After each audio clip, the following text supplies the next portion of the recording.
نهديه ونتوب إليه ونعوذ به من شرور أنفسنا وسيئات أعمالنا من يهد الله فلا مضل له ومن يضلل فلا هادي له أشهد أن لا إله إلا الله وحده لا شريك له وأشهد أن محمدا عبده ورسوله لا نبي ولا رسول بعده اللهم صل وسلم على نبينا ورسولنا محمد وعلى آله وصحبه أجمعين ومن سار على نهجه واقتفى أثره إلى يوم الدين أما بعد اللهم لا علم لنا إلا ما علمتنا وعلمنا ما ينفعنا وزدنا علما نافعا يا رب العالمين اللهم جملنا بالعافية والسلام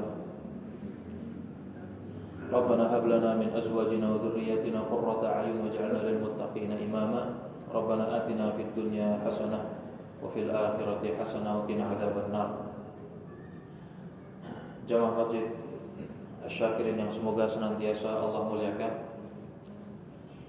Alhamdulillah, marilah kita mengawali majelis kita ini dengan menghadirkan rasa syukur kepada Allah atas limpahan nikmat dan karunia-Nya yang banyak. Tentu kita selaku hamba Allah punya kewajiban mensyukuri nikmat-nikmat yang telah Allah berikan. Walaupun faktanya nikmat Allah itu tidak terhitung, sehingga mensyukuri seluruh nikmat Allah pun tidak mungkin. Maka marilah kita berusaha maksimal mensyukuri nikmat-nikmat yang Allah berikan. Dengan cara apa? Menjadikan kenikmatan yang telah Allah berikan kepada kita ini sebagai wasilah untuk menambah ketaatan kepadanya. Dan kita berusaha menjauhi dari sifat kufur nikmat, yaitu mempergunakan nikmat-nikmat yang telah Allah berikan kepada kita sebagai wasilah untuk maksiat kepadanya atau sebagai wasilah untuk menentangnya. Waliyadzubillah. Jamaah sekalian rahimakumullah, kemarin kita sudah menyelesaikan hadis kedua ya. Pada hari ini kita akan membaca hadis dari Arba'in yang ketiga, dan insyaallah kita lanjutkan di hadis yang keempat. Karena hadis yang ketiga ini pembahasan detailnya sudah kita bahas di dalam hadis yang kedua, yaitu pembahasan tentang rukun-rukun Islam. Nah, hadis yang kedua ya, di antara pertanyaan malaikat Jibril itu ada tentang rukun Islam dan sudah kita detailkan. Baik, jamaah sekalian rahimakumullah, kita baca Bismillahirrahmanirrahim. Qala al-muallif rahimahullahu taala, berkata penulis semoga Allah merahmatinya, merahmati guru-gurunya, merahmati murid-muridnya, dan merahmati seluruh kaum muslimin wal muslimat. Al-hadits tsalis, hadis yang ketiga. An Abi Abdurrahman Abdullah bin Umar bin Al-Khattab radhiyallahu anhuma qala, dari Abu Abdurrahman, ini namanya kunyah ya, Abu Hurairah, Abu Abdurrahman, Abu ya. Kunyah adalah nama yang didahului dengan abun atau ummun ya. Abu Hurairah, Abu Abdullah, Abu Abdurrahman, misalnya Abu Zaid dan seterusnya, ini namanya kunyah. Sudah kita bahas, kunyah tidak disyaratkan harus punya anak namanya itu ya. Misalnya Abi Abdurrahman harus punya anak namanya Abdurrahman, tidak harus ya. Dan juga tidak harus nama itu nama laki-laki. Boleh ya, nama pertama anak perempuan dia disebutkan kepada nama anak perempuan, boleh. Misalnya Abu Aulia, misalnya boleh. Nah, ini orang Arab biasa menggunakannya. Kunyah-kunyah. Nah, nama aslinya adalah Abdullah bin Umar bin Khattab, putra daripada sahabat yang mulia Umar bin Khattab radhiyallahu anhuma. Karena Abdullah ini sahabat, Umar bin Khattab juga sahabat. Ketika kita ingin mengucapkan doa, maka kita doanya adalah radhiyallahu anhuma ya, bukan radhiyallahu anhu. Artinya kita mendoakan keridhaan untuk Abdullah dan juga untuk ayahnya Umar bin Khattab. Ini adab ya, adab kita dalam penyebutan nama-nama sahabat, kita ikuti dengan lafaz radhiyallahu anhu. Kenapa kita tambah dengan radhiyallahu anhu atau radhiyallahu anha atau radhiyallahu anhum, tergantung objeknya? Karena Allah telah tegaskan dalam Al-Qur'an bahwasanya Allah telah ridha terhadap para sahabat. Dalam surat At-Taubah Allah berfirman, "Was-sabiqunal awwaluna minal muhajirin wal ansar." Orang-orang yang pertama beriman dari muhajirin dan ansar, dan mereka yang mengikuti muhajirin dan ansar dengan baik, radhiyallahu anhum wa radu an. Allah telah ridha kepada mereka dan mereka pun ridha kepada Allah. Dan ini adalah puncak kesuksesan seorang mukmin. Puncak kesuksesan seorang mukmin adalah kalau nanti kita ini masuk dalam kehidupan akhirat, kemudian kita tergolong orang-orang yang radhiyallahu anhu. Ya, dalam surat Al-Fajr itu kan, ya, ketika Allah berfirman, ya ayyatuhan nafsul mutmainnah irji'i ila rabbiki radiyatan mardiyah. Wahai jiwa yang tenang, jiwanya orang-orang beriman, irji'i, kembalilah kepada Allah. Ini Allah di akhirat ini. Kembalilah kepada Allah radiyatan mardiyah, dalam keadaan diri doi. Maka puncak tertinggi, cita-cita tertinggi seorang mukmin adalah menggapai ridha. Bagaimana dalam kehidupannya ini benar-benar tujuan utamanya mencari ridha Allah. Aktivitasnya tidak mencari ridhonya manusia, aktivitasnya tidak mencari ridho siapapun. Yang dia cari adalah keridhaan Allah. Kalau Allah ridho dia lakukan, kalau Allah tidak ridho dia berhenti. Ya, maka ini hendaknya menjadi syiarnya orang beriman. Walaupun kita tidak bisa menggunakan ini ya untuk orang-orang biasa, kita mengucapkan radhiyallahu an, tapi kita ucapkan rahimahullah. Semoga Allah merahmati. Karena rahmat Allah ini mencakup seluruh hambanya. Qala, beliau berkata, siapa? Abdullah bin Umar, sami'tu, saya mendengar langsung Nabi SAW bersabda, Bunyal Islamu ala khams. Islam dibangun di atas 5. Di sini Nabi SAW memberi perumpamaan. Islam ini seolah-olah bangunan yang memiliki pondasi-pondasi. Layaknya bangunan yang kokoh ya, seperti masjid ini, dia punya pondasi-pondasinya. Nah, pondasi Islam itu ada 5. Maka orang-orang yang tidak punya pondasi ini, maka Islamnya ya tidak sah. Ada 5 perkara yang menjadi rukun Islam. Ini sudah kita bahas secara detail. Yang pertama, syahadat, ya, kemudian sholat, kemudian puasa, kemudian berzakat, kemudian haji dan saum Ramadan. Inilah rukun-rukun Islam. Para ulama mengatakan, saya bahas ringkas saja di sini. Siapa saja yang tidak mendatangi rukun Islam semuanya, maka ijma' kaum muslimin, orang ini bukan orang Islam. Ada orang tidak melaksanakan seluruh rukun Islam. Ulama sepakat orang ini bukan muslim. Kemudian orang yang kedua, ada orang ya melaksanakan sebagian rukun Islam tetapi mengkufuri sebagian rukun yang lain. Ini pun ulama sepakat orang ini bukan orang Islam. Dia mau sholat tapi nggak mau zakat. Dia mengingkarinya, mengingkari kewajibannya. Kemudian ada orang ketiga. Orang ketiga ini adalah masuk dalam peremehan. Orang yang meremehkan ya salah satu dari rukun Islam. Meremehkan, bukan mengkufuri seperti 2 golongan yang tadi.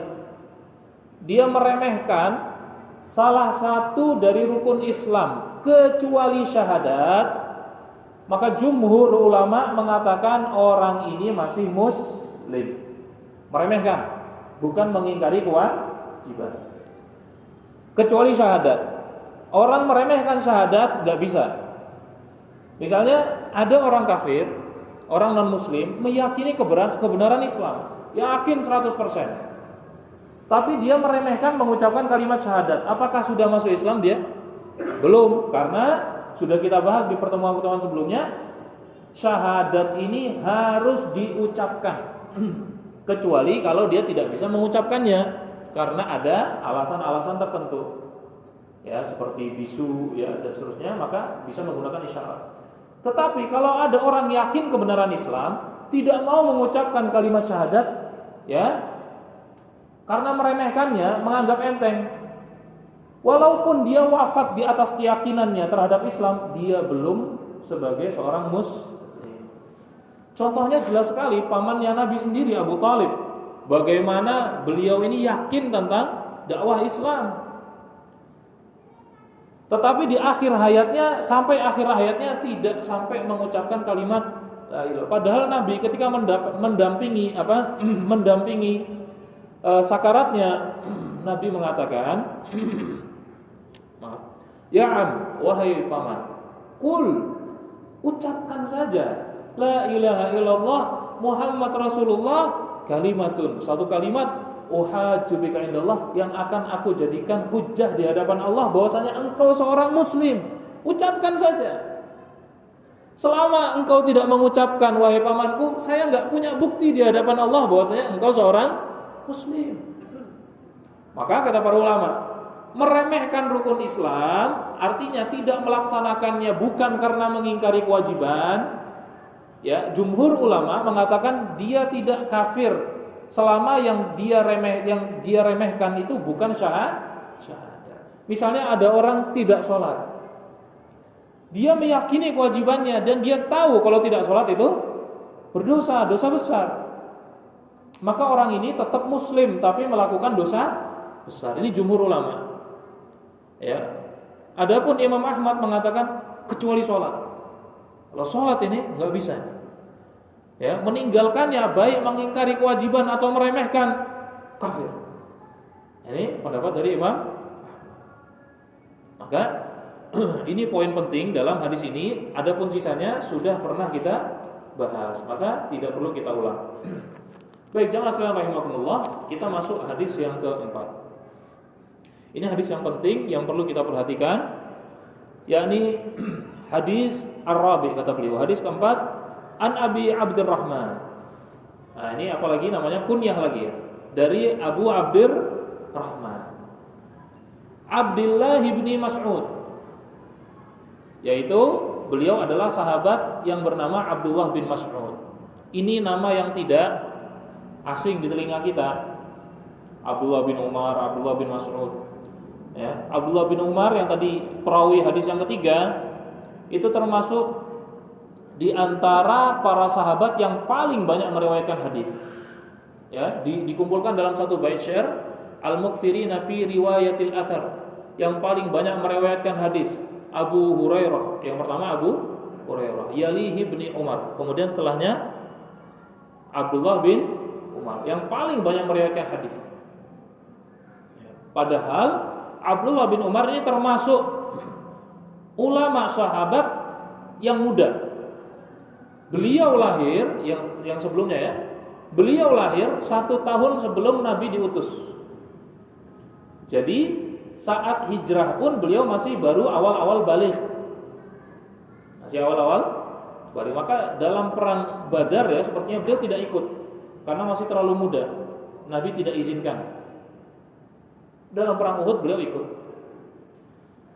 Nah, Abdullah bin Mas'ud ini juga termasuk di antara sahabat Nabi SAW yang muda dan kategorinya ulama. Namanya siapa? Abdullah bin Mas'ud. Dan beliau ini punya kekurangan fisik. Ulama menyebutkan tinggi Abdullah bin Mas'ud kurang lebih 1 dhira'. 1 dhira' itu berapa? Ulama menyebutkan 1 dhira' itu 1 hasta, kurang lebih 60 cm. Kecil. Ini disebutkan dalam kitab yang ditulis oleh Ibnu Hajar Al-Haytami. Jadi tingginya kurang lebih 1 dhira'. Ada yang mengatakan 1,5 dhira', ya 60 tambah 30 ya sekitar 100 cm. Kurang lebih 190 cm ya, 60 tambah 30. Tetapi dan juga kurus, sudah mohon maaf pendek, beliau juga kurus. Tetapi dengan ilmunya Allah angkat derajatnya luar biasa. Saking kurusnya, ya pernah kita ceritakan sepertinya ketika beliau naik pohon kurma ingin mengambilkan kurma untuk Nabi, tersingkap betisnya yang sangat kecil. Sebagian sahabat ada yang ketawa, Nabi gak suka. Nabi tidak. Kemudian Nabi mengatakan, siapa tadi yang ketawa? Ketahuilah bahwasanya betisnya Abdullah bin Mas'ud di sisi Allah kalau ditimbang dibandingkan dengan gunung Uhud lebih berat betisnya Abdullah bin Mas'ud. Di sini kita ambil pelajaran bahwasanya Allah tidak melihat fisik kita. Allah tidak melihat pangkat kita, Allah tidak pernah melihat ya yang sangat diagung-agungkan oleh orang-orang yang terhipnotis dengan materialistik, segala sesuatu dinilai dengan materi-materi yang tampak. Allah tidak melihat itu. Makanya Nabi SAW tegaskan, innallaha la yanzuru ila suwarikum. Allah tidak melihat bentuk kalian, wala ajsamikum, tidak melihat badan kalian, walakin yanzuru ila, tetapi yang Allah perhatikan adalah qulubikum, hati kalian, wa amalikum, dan juga amal kalian. Hati kita baik, amal kita baik, enggak usah mikirin ya kalau kita punya kekurangan fisik. Karena Allah melihat. Makanya barometer yang Allah tetapkan tentang manusia terbaik, manusia yang baik adalah yang banyak, yang baik ketakwaannya. Yang baik ketakwaan. Enggak usah berkecil hati ya, tidak menjadi ya presiden ya misalnya, tidak menjadi manajer di perusahaannya, tidak berkecil hati. Selama hati kita baik, amal kita baik, kita sudah berusaha memenuhi ya ukuran yang Allah ukur untuk diri kita.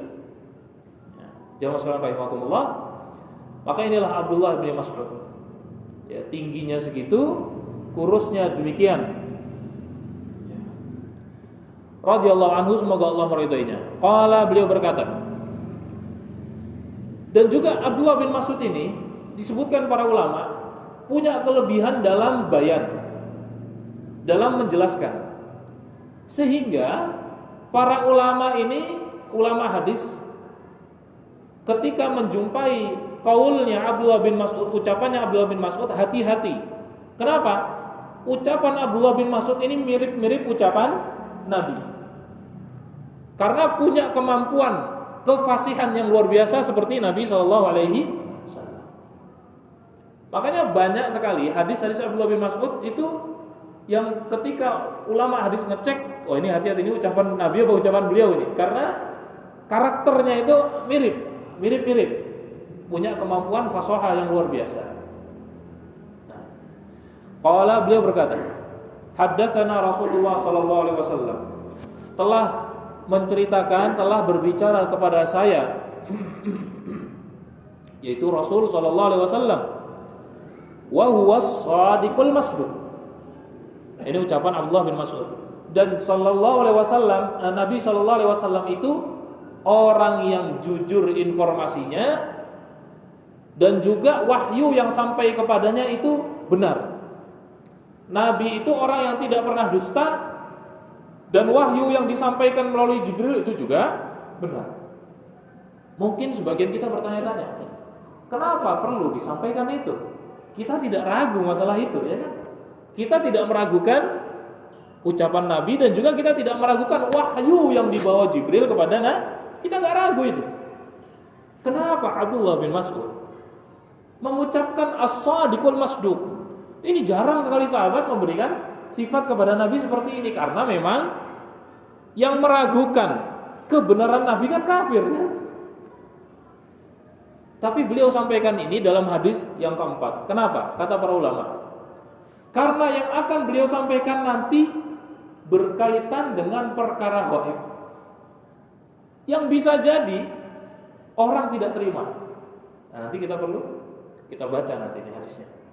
Bisa jadi dia belum bisa menerima, atau karena banyak dari kaum muslimin yang salah dalam memahami bab ini sehingga berbahaya untuk akidahnya.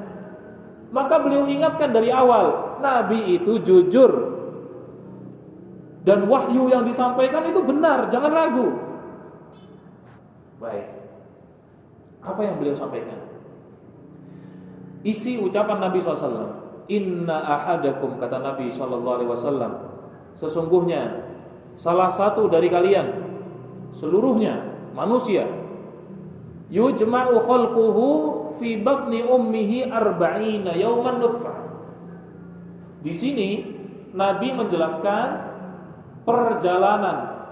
permulaan hidup manusia. Yakni manusia itu permulaannya ada di dalam rahim ibunya. Ya. Pertama kali dalam bentuk air mani. Air mani selama 40 hari. Selama 40 hari ini bentuknya adalah air mani. Ya. Maka ini asli penciptaan kita. Ya. Diciptakan dari air yang hina. Makanya Allah sebut dalam Al-Quran mimma'in mahin. Ya. Mohon maaf, kalau kita melihat air mani misalnya, padahal air mani kita sendiri, ya kan? Ya, pasti ada rasa tidak suka atau jijik dan pengen segera dibersihkan. Loh, itu asal penciptaan kita, jamaah sekalian. Makanya Allah tegaskan mimma'in mahin, dari air yang hina, tidak pantas kita berlaku sombong. Makanya dalam hadis qudsi al-kibriya'u ridai, kesombongan itu adalah selendangku. Siapa saja yang mengambilnya, ya maka aku akan memeranginya. Maksudnya aku tidak suka orang yang berkelakuan sombong. Yang pantas sombong Allah, karena Allah yang menciptakan, Allah yang memiliki segalanya. Sedangkan manusia tidak pantas sombong. Maka ini awal penciptaan kita adalah dari air mani selama 40 hari di rahim ibu kita. Kemudian 40 hari yang kedua, kata Nabi, tsumma yakunu 'alaqatan. Kemudian mulai menjadi darah. Tentu darah yang tidak cair. Kemudian tsumma yakunu mudghah. Kemudian dari darah itu 40 hari lagi menjadi bentuk daging, segumpal daging mudghah itu segumpal daging yang bisa kita kunyah. Ukurannya kurang lebih ya segini lah yang bisa kita kunyah. Tsumma yursalu ilaihil malak. Nah, barulah setelah melalui 40 3 kali, di total 120 hari atau kurang lebih adalah 4 bulan. Setelah itu barulah terbentuk bentuk seperti manusia, dan diutuslah malaikat meniupkan ruh. Jamaah sekalian rahimakumullah. Ulama mengatakan dari sini kita bisa mengambil pelajaran bahwasannya Allah itu sangat mampu menciptakan manusia pun langsung jadi manusia utuh, langsung dewasa, mau umur berapa bisa. Begitu juga halnya Allah menciptakan dunia mampu kun fayakun langsung jadi. Tetapi faktanya di dalam Al-Quran Allah menciptakan bumi berapa hari? 6 hari. Padahal Allah mampu kun fayakun, berapa detik itu langsung jadi. Allah mampu. Kata para ulama, kenapa harus dijelaskan dan proses penciptaan manusia itu seperti ini? Kenapa? Nabi dan Allah yang mewahyukan tentu ingin mengajarkan kepada kita bahwasanya di dunia ini ada sebab dan ada akibat. Seperti halnya Maryam saat hamil tua, yang dikandungnya adalah Nabi Isa, di mana hamilnya pun juga tidak seperti umumnya manusia, ya, antara laki-laki dan perempuan bercampur, tetapi Allah mengirim malaikat dan meniupkan, ya, ruh ke dalam janinnya Maryam. Ketika hamil tua dan masyarakat sudah mulai banyak mencela Maryam karena keluarga Maryam keluarga terhormat, terpandang, orang-orangnya soleh-soleh semua. Dan juga Maryam dikenal sebagai orang soleha. Karena tidak kuat dia lari. Tidak kuat lari dengan cercaan kaumnya, lari. Ketika tidak kuat lagi, ya, berjalan, dia bersandar di pohon kurma. Diabadikan dalam surat Maryam. Kemudian merasa lapar. Apa perintah Allah? Apakah Allah kan bisa Allah tuh mengutus angin, kemudian angin yang kencang kemudian berjatuhan itu? Atau tidak perlu mengutus angin, jatuh langsung jatuh. Bahkan di mihrabnya Maryam itu biasa ada makanan, ya kan? Maryam ini kan orang yang senantiasa di mihrabnya beribadah kepada Allah. Datang makanan sendiri Allah berikan tanpa ada yang ngasih, makanan jadi. Tapi di kasus itu Allah perintahkan kepada Maryam, wa huzzi ilaiki bijid'in nakhlah. Getarkan pohon kurma, goyang-goyangkan pohon kurma, tusaqit alaiki rutban janiyyan, nanti akan jatuh kurmanya. Kata para ulama, ini mengajarkan kepada kita bahwasanya ada sebab dan akibatnya. Segala sesuatu itu ada sunnatullahnya di muka bumi ini yang harus kita lakukan. Kalau mau jadi penyabar harus latihan sabar. Kalau mau menjadi lembut harus latihan lembut. Kalau ingin menjadi pribadi takwa ya harus latihan takwa. Enggak ujuk-ujuk bangun tidur menjadi orang bertakwa. Pengen hafal Quran, enggak bisa itu mimpi tidur bangun-bangun hafal Quran. Ya ada caranya yang harus ditempuh. Itu sudah menjadi sunnatullah. Allah sudah jadikan begitu. Ya, maka jamaah sekalian, pelajaran pertama dari hadis ini adalah bagaimana kita mengetahui dari proses penciptaan manusia. Oh, memang kita harus melalui proses. Banyak hal di dunia ini yang harus melalui proses. Tidak disebut orang yang tawakal kalau dia mengabaikan sebab dan akibat. Makanya Nabi SAW ketika mengingatkan kepada sahabatnya, ya, ketika ditanya, loh itu unta kok nggak diikat? Ana mutawakkil, saya bertawakal kepada Allah. Kata Nabi SAW, ikilha, ikat dengan baik, baru setelah itu tawakal. Karena Allah menjadikan sebab tidak lepasnya unta itu ya diikat. Bukan orang bertawakal menyerahkan begitu saja tanpa melakukan sebabnya. Ya kalau Allah menakdirkan, ya saya nanti punya anak, tapi dia tidak mau menikah, kan ini kacau. Maka banyak orang salah dalam memahami takdir ini. Nah ini hadis yang ini, ya hadis yang penting kita ketahui. Toib. Selanjutnya, setelah 40 hari yang ketiga atau setelah 120 hari, tsumma yursalu ilaihil malak. Allah Subhanahu wa taala mengutus malaikat mendatangi janin yang ada di rahim tersebut.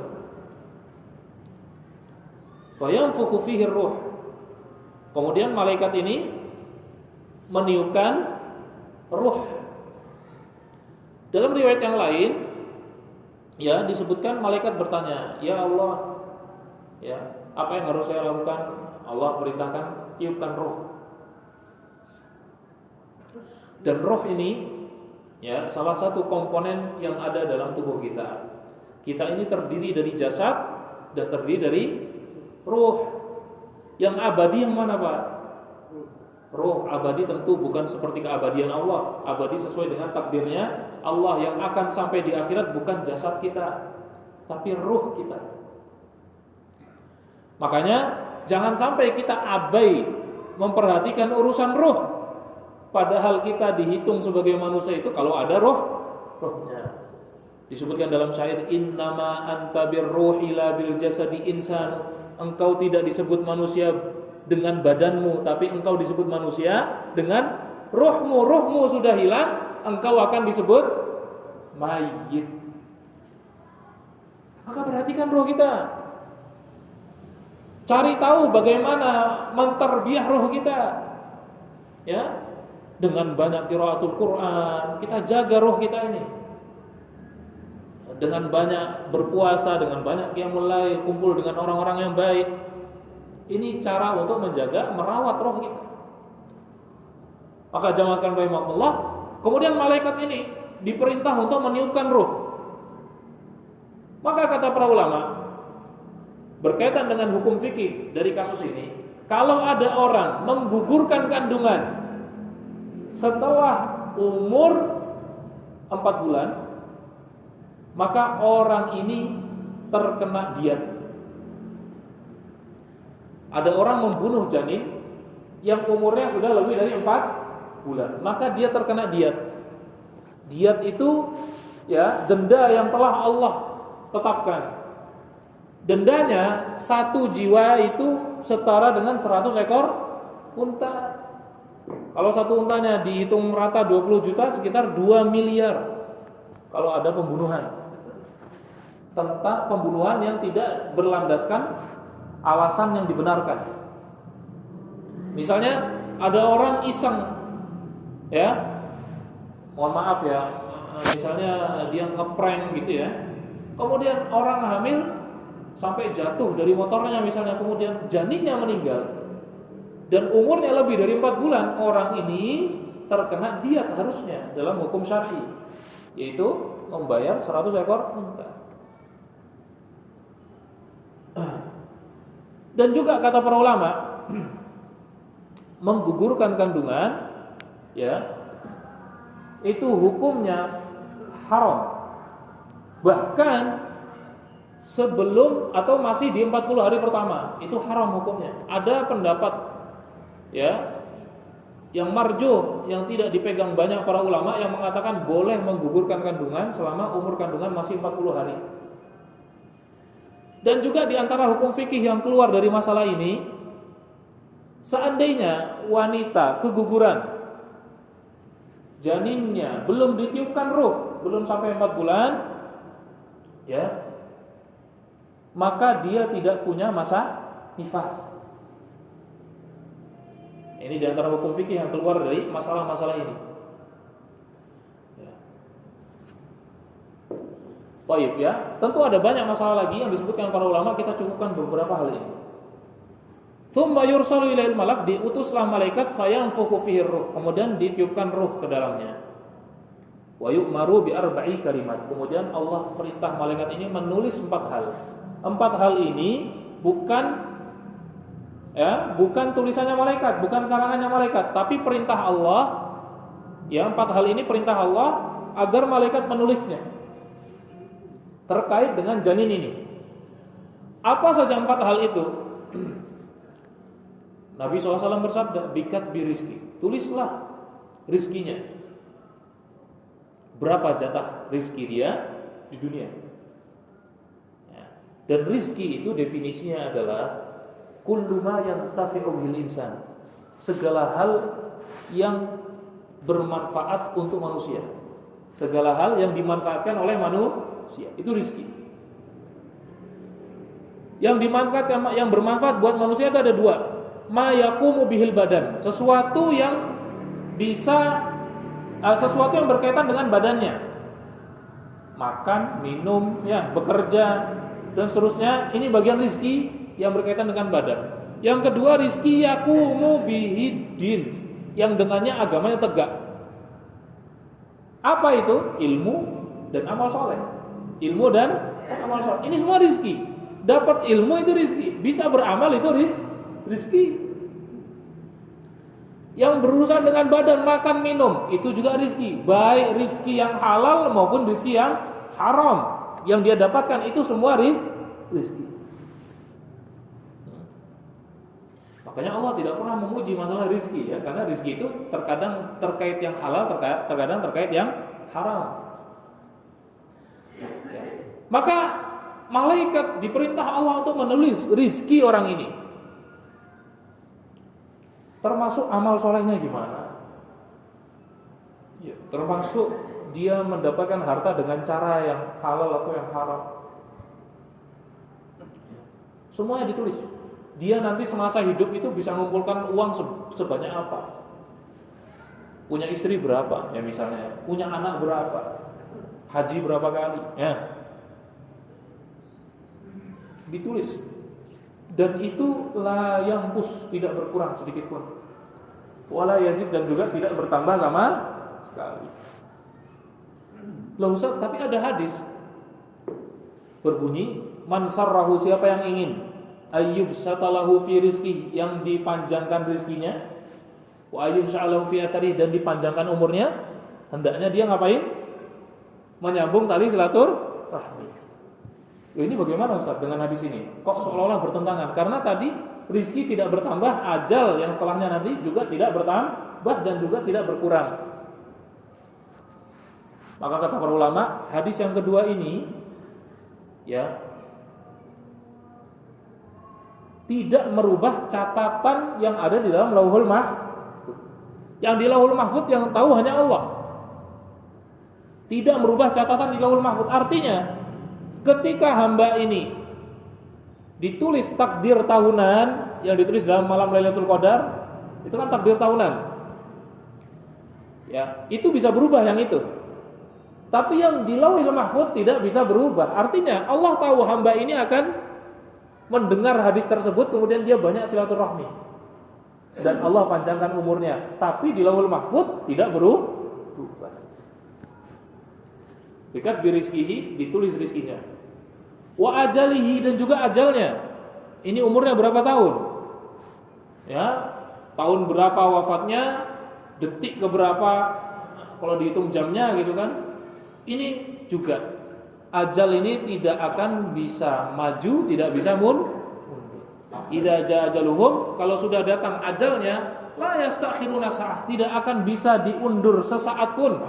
Wala yastaqdimun, dan tidak bisa dimajukan enggak bisa, dimundurkan enggak bisa. Maka yang menjadikan kita wafat itu datangnya ajal. Yang menjadikan kita wafat datangnya ajal, bukan penyakit.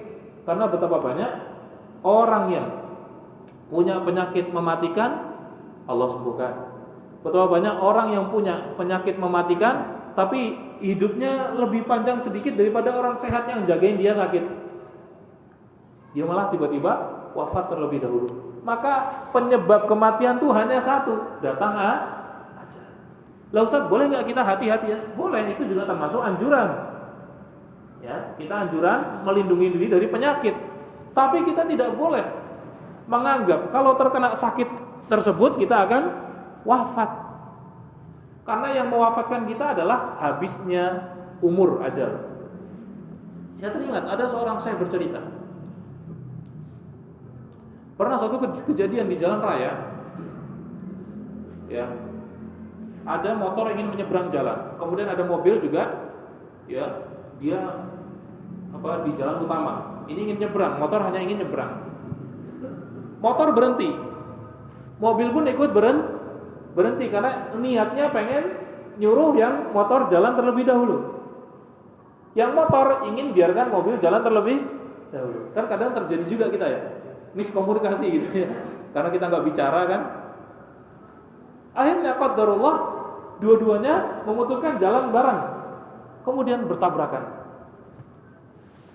Yang berkendara naik motor ini dua orang, ada yang di depan, ada yang digonceng. Kemudian qadarullah, yang meninggal yang belakang, yang depan tidak meninggal. Beliau berkomentar, saya melihat langsung kejadian ini, kemudian saya dalam hati tiba-tiba subhanallah, gitu ya. Ternyata berhentinya tadi itu untuk menyempurnakan ajal. Berhentinya masing-masing kendaraan ini untuk menyempurnakan ajal. Belum lagi ada kisah lagi orang yang masuk ke dalam sumur, ya kan. Kemudian belum meninggal, ketika dinaikkan lagi dikasih minum susu. Setelah minum susu ditanya, gimana tadi ceritanya kamu bisa jatuh ke dalam sumur? Dia coba ceritakan, tapi mungkin terlalu ekspresif, kepleset lagi, masuk lagi. Yang kedua baru meninggal. Kata ulama setempat, subhanallah, ternyata dia masih punya jatah rizki 1 gelas susu.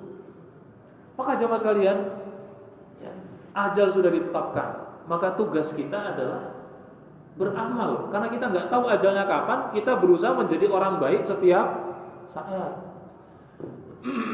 Jamaah sekalian rahimakumullah, maka ini bikat bi rizqihi wa ajalihi. Ya. Wa amalihi, kemudian juga amalnya. Ya, amalnya. Nabi SAW bersabda, innallaha qassamal a'mal kama qassamal arzaq. Allah membagi-bagi amal seseorang seperti Allah membagi-bagi rizki. Ada yang Allah takdirkan ya jadi pengusaha, ya dia cari ladang amal di dalam bidang usaha. Jangan dia terjang yang haram. Allah takdirkan jadi petani, ya dia cari ladang amal dalam petani. Ada orang ditakdirkan ya jadi pegawai dan selain. Ada yang ditakdirkan jadi ustaz. Ada yang ditakdirkan jadi ulama. Innallaha qassamal a'mal kama qassamal arzaq. Allah membagi amal itu seperti membagi rezeki. Jadi tidak perlu hasad. Tidak perlu hasad kepada yang lain. Pada seperti halnya kita dapat rezeki atau kita tidak dapat rezeki, saudara kita dapat rezeki. Allah berikan rumah, misalnya baru beli mobil, enggak usah hasad. Maka tugas kita fokus dengan apa yang di hadapan kita, kita maksimalkan potensi amal apa yang kita punya. Enggak harus semuanya jadi mubaligh, enggak harus semuanya jadi pengusaha, enggak harus lihat potensi amal di dalam bidang aktivitasnya yang sekarang. Baik. Jamaah sekalian rahimakumullah, wa amalihi wa syaqiyyun aw sa'id. Nah, inilah banyak yang salah di sini. Dan juga disuruh malaikat ini, Allah suruh agar menulis hamba ini nanti terkategori orang celaka di akhirat atau terkategori orang selamat. Terkategori orang celaka atau terkategori orang selamat. Sudah ditetap, Allah sudah tahu janin ini nanti bakal selamat atau bakal masuk neraka. Wah, berat ya? Berat ini. Kemudian nanti kita jelaskan, fa wallah, kata Abdullah bin Mas'ud menambah lagi, demi Allah, la ilaha ghairuh, tidak ada ilah yang berhak disembah kecuali Allah. Ya. Inna ahadakum, ada di antara kalian, la ya'malu bi'amali ahli nar, yang senantiasa melakukan amal ahli surga dulu. La ya'malu bi'amali ahli jannah, ada orang yang senantiasa melakukan amalan ahli surga. Ya. Kemudian fayasbiqu alail kitab, catatan takdir mendahuluinya. Artinya di catatan Allah orang ini akan celaka, bukan orang yang selamat. Kemudian di akhir hayatnya dia melakukan amalan ahli neraka, akhirnya dia masuk ke dalam neraka. Naudzubillah. Kemudian ada, kata Nabi, orang yang beramal dengan amalan ahli neraka, tetapi catatan takdir mendahulunya, dia terkategori orang yang selamat. Di akhir hayatnya dia melakukan amalan ahli surga, kemudian dia masuk ke dalam surga. Masya Allah. Nah, ini jangan salah memahaminya.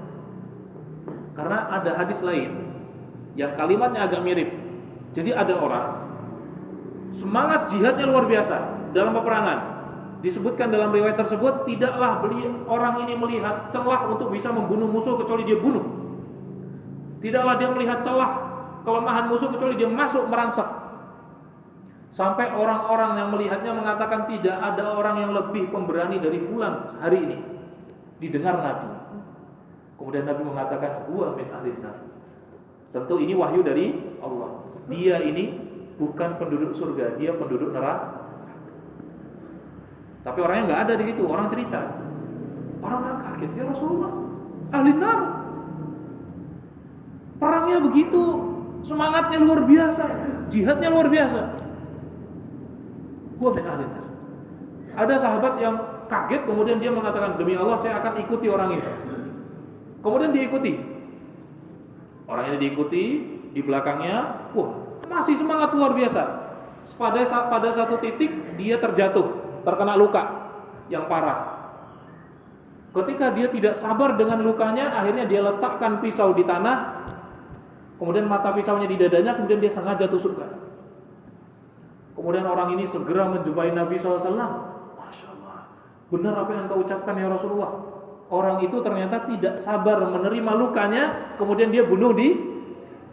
Kemudian Nabi SAW bersabda, demi Allah saya adalah utusannya. Artinya Nabi dapat informasi dari Allah itu. Inna ahadakum, kata Nabi, sungguh di antara kalian la ya'malu bi ahmali ahli jannah, beramal dengan amalan ahli surga, fima yabdulin nas, secara tampak kasat mata. Artinya orang ini beramal soleh bukan dari hatinya. Ya, dia beramal soleh bukan dari dorongan. Dia tidak memurnikan keikhlasan untuk Allah, tapi dia beramal soleh untuk mencari pandangan manusia. Kalau manusia tidak memandangnya, dia tidak taat. Kalau dia di pandangan manusia, dia hati-hati. Makanya disebutkan oleh Ibnu Hajar Al-Haytami dalam syarah ini, beliau mengatakan ini penting sekali jamaah sekalian. Ini penting sekali. Beliau mengatakan inna khatimatas su', sesungguhnya penutup kehidupan yang buruk. Waliyadzubillah, semoga Allah melindungi kita. Bisa babi dasisatin batiniyatin lil 'aql, disebabkan ada kotoran yang tersembunyi di hati manusia. Maka tugas kita adalah beribadah dan memastikan hati kita ini benar-benar kita bersihkan dari kesyirikan. Tidak cari pandangan manusia dalam ibadah, ikhlas betul. Wa kadzalika, kata beliau, qad ya'malu ar-rajulu, terkadang orang melakukan amalan ahli neraka, wa fi batinihi, tetapi di hatinya khoslatu khair, ada benih-benih kebaikan. Sebenarnya dia enggak suka melakukan itu, terpaksa. Dan dia berazam seandainya ada kesempatan dia akan bertaubat. Masya Allah ya, ini ternyata belum selesai ya pembahasannya. Cukup ya, kita lanjutkan di pertemuan yang lain. Tapi ini terpotong ya, insya Allah. Ini jangan dipahami separuh ya Pak ya. Ini belum selesai pembahasan kita. Kita akan bahas pada pertemuan yang lainnya, insya Allah. Barakallahu fikum. Ala kulli hal, selama kita dalam amal soleh, kita harus berhusnudzon kepada Allah. Kita tergolong orang yang selamat. Jangan kita berpikir masuk generasi yang golongan pertama, amalan ahli surga, tapi ditutup dengan amalan ahli neraka. Selama kita mudah melakukan kebaikan, insya Allah itu adalah kabar gembira, kita tergolong orang selamat. Kata Qadiyat, orang ulama besar mengatakan, golongan yang pertama ini sedikit, yang banyak itu golongan kedua, yaitu orang yang melakukan keburukan tapi ditutup dengan amal soleh. Kenapa? Karena Allah telah mendeklarasikan satu hadis qudsi, beliau Allah Azza wa Jalla berfirman, inna rahmati sabaqat ghadabi, rahmatku mendahului murkaku. Rahmatku mendahului kalau jadi rahmat dan murka Allah ya, ketika bertarung Allah lebih memenangkan rahmatnya. Artinya golongan orang yang berkelakuan ahli surga kemudian kok ditutup dengan amalan ahli neraka itu sedikit sekali. Itu pasti ada masalah di hatinya ya. Sedangkan golongan yang kedua itulah yang banyak, yang dia melakukan amalan ahli neraka tapi Allah berikan hidayah dan dia masuk ke dalam golongan orang ahli surga. Barakallahu fikum. Semoga apa yang kita bahas ini bermanfaat. Akhiru da'wana alhamdulillahirabbil alamin. Sallallahu alaihi wasallam ala nabiyina Muhammadin wa ala alihi washabihi ajma'in.